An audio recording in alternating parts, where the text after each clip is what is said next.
The recent chapters of One Piece have dropped some amazing updates about one of the strongest pirates from the old generation. And with that, some of you might be wondering just how strong the new generation really is in comparison. Well, to figure that out, I'll be picking the top pirates from both generations and throwing them into an all-out battle. To make the matchups clearer and balanced, I'll be breaking the fights down into stages, showing the results at each step and adding more characters as we go. This way, it's easier to follow and way more fun to watch it play out. So without wasting any more time, let's dive right into it. So for the first stage, we have Monkey D. Luffy, Roronoa Zoro, Vinsmoke Sanji, Trafalgar Law, and Eustace Kid representing the new generation. Since we've already seen these characters fight together, it actually makes judging their overall strength way easier. Luffy's already fought and defeated Kaido with Gear 5 back in Wano. And yeah, there's the argument that Kaido was weakened from all the battles before that, but we can still scale up Luffy since he's gotten way better at handling Gear 5 after that fight, as we saw with the Gorosei. So right now, he should be able to take care of Kaido with Gear 5, no problem. Law, Zoro, and Kid have also likely leveled up from all the battles they've had. Kid and Law literally defeated Big Mom together during their fight, and yeah, it was tough, but they still came out on top. At this point at least, Law's gotta be stronger. Can't say the same for Kid, honestly, after what happened with Shanks. Zoro himself has gotten stronger and should be able to tank multiple hits from Emperors since he already tanked a double attack from Big Mom and Kaido. That pretty much proves he's tough enough to at least support in a fight with one Emperor. Sanji maybe hasn't had as many major fights lately, but thanks to his exoskeleton, his durability is crazy. Plus, his speed is wild, so fast it looks like he disappears. Add in his sharp thinking, and Sanji becomes a big asset in this matchup, especially after everything that went down in Wano and Egghead. For the old generation, we're bringing in Whitebeard, Kaido, and Big Mom, the former emperors of the sea.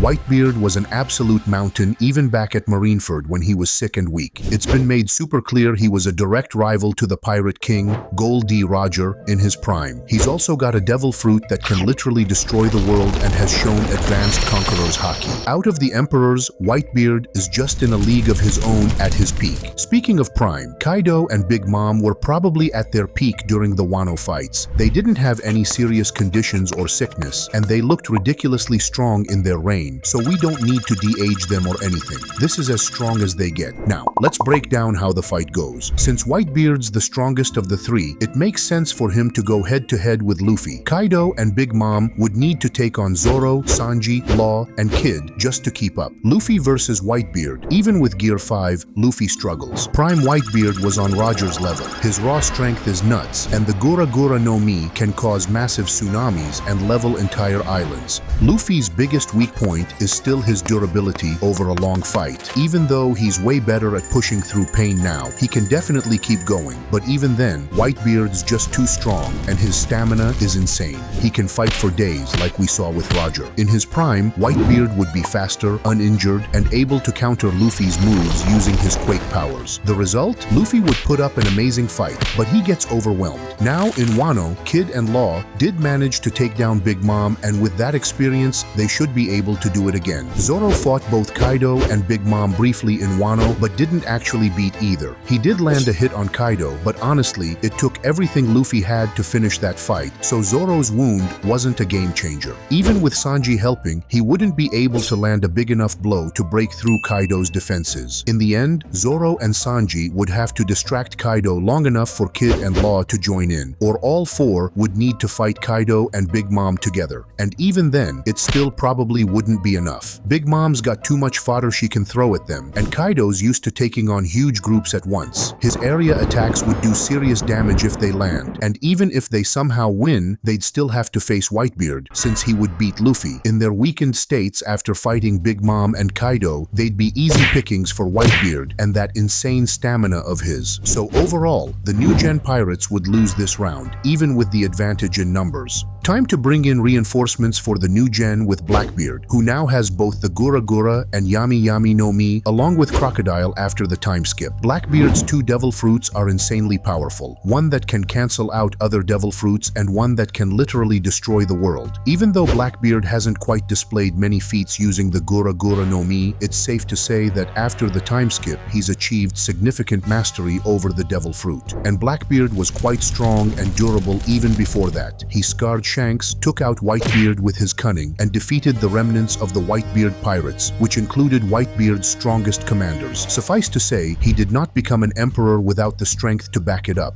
Looking at you, Buggy, Crocodile, on the other hand, has clearly gotten much stronger. Even though he was beaten by pre-time skip Luffy, he got a significant boost in power even during Marineford. During the war, he was able to clash with Dracula Mihawk, repelled Akainu, and even made an attempt on Whitebeard's life. Plus, after the time skip, his strength must have increased quite a bit, which makes sense since he formed the Cross Guild with Mihawk. His post-time skip bounty also speaks volumes, coming in at 1.965 billion berries. If nothing else, he can give solid support in battle, just like Sanji. Now, at this point, Blackbeard could probably take on Big Mom by himself, mainly because she heavily depends on her homies. If her devil fruit is nullified, that would significantly damage her combat potential. And even though Big Mom has significant raw strength and durability, Blackbeard has the same. Blackbeard could use the Quake powers to overpower her insane strength and durability. As long as he plays it smart, Blackbeard should be able to bring her down on his own with relative ease. We already know that Luffy can handle Kaido solo, which leaves Zoro, Sanji, Kid, and Law to deal with Whitebeard. Even though Whitebeard is clearly powerful, going up against 4 members of the worst generation at full health would be a serious challenge. If they can't beat him right away, they can still stall him long enough for Blackbeard and Luffy to back them up and finish the job. Since it's clear that those two will be winning their fights, Blackbeard possibly sooner than Luffy himself. Plus, Crocodile is already standing in support, and he already has experience fighting Whitebeard before and surviving. And if Crocodile joins the fight too, it would almost guarantee Whitebeard's defeat even without help from Luffy or Blackbeard. So in this stage, the new gen would take the lead.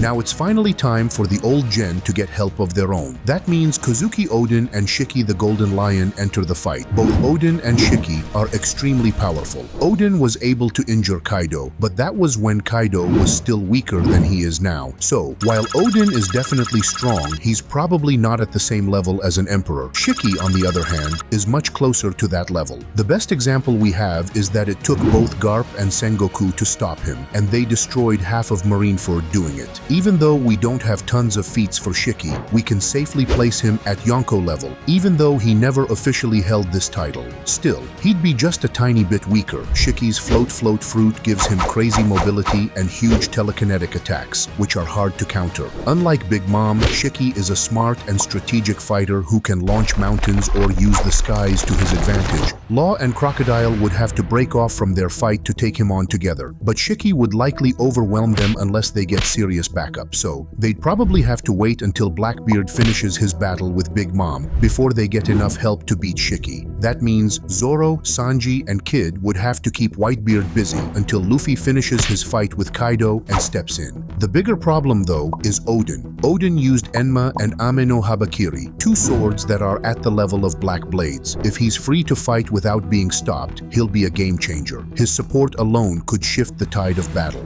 It would take Zoro just to hold him back, and if Zoro is busy with Oden, then Kid and Sanji would not be able to stop Whitebeard on their own. Whitebeard would absolutely decimate the two before providing support to the other fighters. Even if Blackbeard, Crocodile, and Law fight together against Shiki and Big Mom, they might have a chance to win, but Kid and Sanji would still lose too quickly to make a large difference. With all that in mind, the old gen would win stage 3 of this fight. Coming up next are Kuzan and Ben Beckman. We already know Kuzan was a former admiral, trained by none other than marine hero Garp. He's almost as powerful as Fleet Admiral Akainu, and his Hai no Mi gives him incredible area control, long-range attacks, and the power to freeze enemies in place. Kuzan has also shown to have gotten stronger after leaving the Marines, and he was able to restrain Garp without even taking damage. It's a good thing too, since the new gen needs all the firepower they can get. Against Kaido, Kuzan could counter his fire-based moves and slowly shut down his mobility by freezing him bit by bit. Kaido's endurance is legendary, but if he's facing both Kuzan and Crocodile at once, his advantage pretty much disappears. With Kaido handled by those two, Luffy would be free to go up against Whitebeard, leaving Zoro to take on Oden. That brings us to Ben Beckman, the strategic mastermind of the red-haired pirates, known for making even Kizaru hesitate. Despite the fact that he doesn't have any fight fights under his belt, it's clear from his reputation that he's not someone to be trifled with, and he's a significant powerhouse in the red-haired pirates. He's the first mate of Shanks' crew, and his power is often said to be close to a Yonko or even Shanks himself. With someone like Ben Beckman on the field, he could realistically take on Shiki by himself. Even with Shiki's floating abilities, Beckman has been shown to wield a gun, so even in aerial combat, he wouldn't be at a disadvantage because of his long-range capabilities. And of course, the guy's bound to have advanced levels of Haki and probably even advanced Conqueror's Haki. All in all, it would lead to a crushing defeat for the old gen. With that done, Silver's Rayleigh and Skopper Gaban enter the fray, and this time we're also adding Shanks and Dracul Mihawk, even though the new gen pirates already have the upper hand, just to take things up a notch. Now, talking about Shanks' power, we've seen during Marineford that Shanks personally went to stop Kaido, and after that, he showed up at Marineford without a scratch. So that pretty much means two things. Either he fought against Kaido with his crew and walked out without a scratch, or he somehow convinced the battle-hungry Kaido with only words that he shouldn't interfere at Marineford. The latter is more likely, but honestly, that just proves Shanks would be able to take Kaido on, and that would not be good news for the Dragon Emperor. So even if they didn't fight, Kaido must have realized that challenging Shanks was just way too risky. On top of that, Shanks is a Yonko who's mastered Supreme Conqueror's Haki, strong enough to one-shot Kid, who literally helped take down Big Mom and was no pushover. Not to mention all the raw strength Shanks has shown. He even makes Marine admirals lose their nerve, like when Ryokugyu felt Shanks' Haki. The Marines themselves hesitate to fight him and his crew, which just goes to show Shanks has absolutely earned his reputation. Then there's Mihawk, the strongest swordsman in the world. He used to be Shanks' rival, so it makes sense their power levels are super close, which honestly says a lot about how dangerous Mihawk is. The only reason they're not rivals now is that Mihawk refuses to fight Shanks after he lost his arm saving Luffy. But even with that, Mihawk's proven himself again and again, even against Whitebeard's commanders at Marineford. Did I mention he also trained Zoro? On the other side, we have Rayleigh and Gaban, the legendary wings of the Pirate King. Their power was no joke, and the manga shows Gaban as still super capable in Elbaf, even at his age. Back in their prime, both Rayleigh and Gaban were near equals, which makes them incredibly dangerous. Rayleigh's an amazing swordsman, while Gaban uses twin axes. Both of them can use advanced Conqueror's Haki, along with the basic forms of Haki. Rayleigh even trained Luffy in Haki after all. So, the real question now is, what happens with all these powerhouses on the field? Well, the new gen was already winning before, and if we look closely at who would win between Rayleigh and Gaban versus Shanks and Mihawk, then it's pretty clear the old gen would lose again.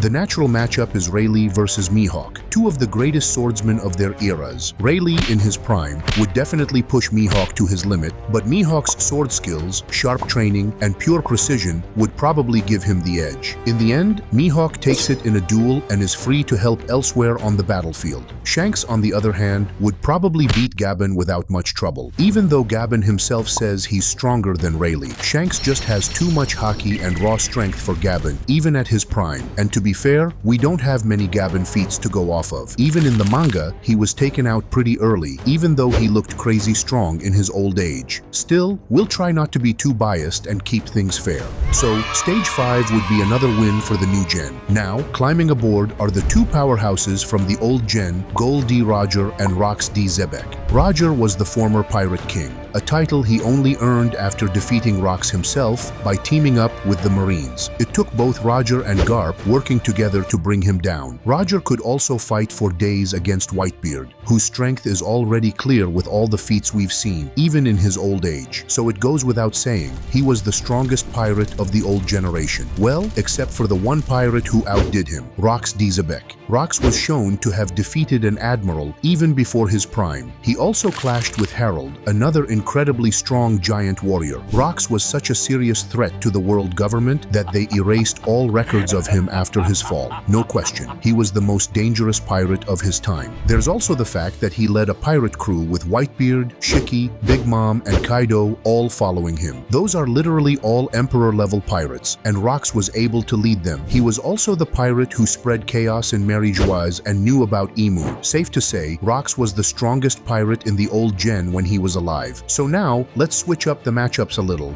Ben Beckman would go up against Shiki, Zoro would face Odin, Kid and Law would team up against Big Mom. Luffy would once again take on Kaido. This time, Shanks would have to fight Roger, since he's the only pirate strong enough to keep the former Pirate King in check. Mihawk would go head-to-head with Rayleigh. That leaves Blackbeard, Crocodile, Sanji, and Kuzan to handle Whitebeard, Gabin, and Rocks. Now, the most likely lineup would be Kuzan, Crocodile, and Sanji working together to hold off both Whitebeard and Gabin, since they definitely can't split up while fighting either one. Sanji may be Luffy's left wing, but at this point, he hasn't reached his full potential. Meanwhile, Blackbeard tries to stop his own father, Rocks. The fights are set up, so most of the new gen are paired with enemies they can beat with effort, except maybe Shanks, who might struggle without backup, letting others step in later to help against the bigger threats like Whitebeard, Gabin, and especially Rocks. But honestly, it's hard to imagine Blackbeard being able to hold down Rocks by himself. Rocks has been shown to be extremely clever, and with all that raw strength, he could probably crush Blackbeard with sheer force alone, flipping the whole battle in the old gen's favor. Blackbeard may be his son, but he's definitely not at his complete potential yet, and we don't even know if Rocks had a devil fruit. That means the Yami Yami no Mi may not be effective.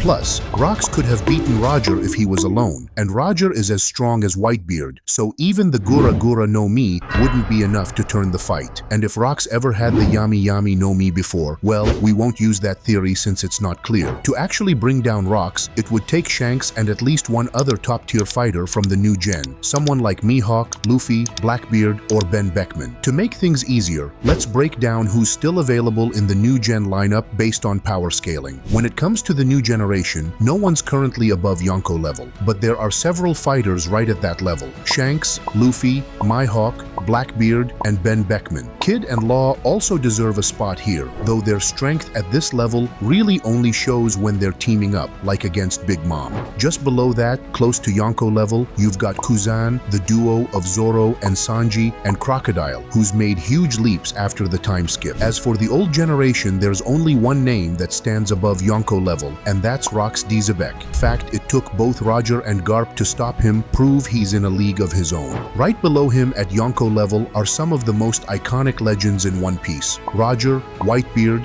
Kaido, Big Mom, and Shiki, all with reputations and strength to match. In the tier just below that, close to Yonko level, you have Odin, Rayleigh, and Gabin, all of whom were known for their incredible power in their prime. So this creates a clear mismatch, since just dealing with Rocks alone would take at least 2 Yonko level fighters teaming up. If that happens, there wouldn't be enough powerful fighters left in the new gen to take on the rest of the old gen's Yonko level legends, even if the new gen outnumbers them by 2. Old gen fighters like Whitebeard and Roger may be a step below Rocks, but they'd still need opponents like Shanks, Mihawk, Luffy, Blackbeard, and Ben Beckman just to be held back. Out of all of them, I think only Shanks and Blackbeard could really go toe-to-toe with Roger or Whitebeard, while the others would struggle to keep up. So when it all comes down to the final stage, the new gen would suffer an overwhelming loss simply because of Rocks' presence, even with the numbers advantage. We could even add other new gen members like Boa Hancock, who has a broken devil fruit, or Jewelry Bonnie, who can imitate Luffy's Gear 5. But the fact is, no matter how you look at it, the old gen would come out on top by a significant margin. So what's the final outcome? Well,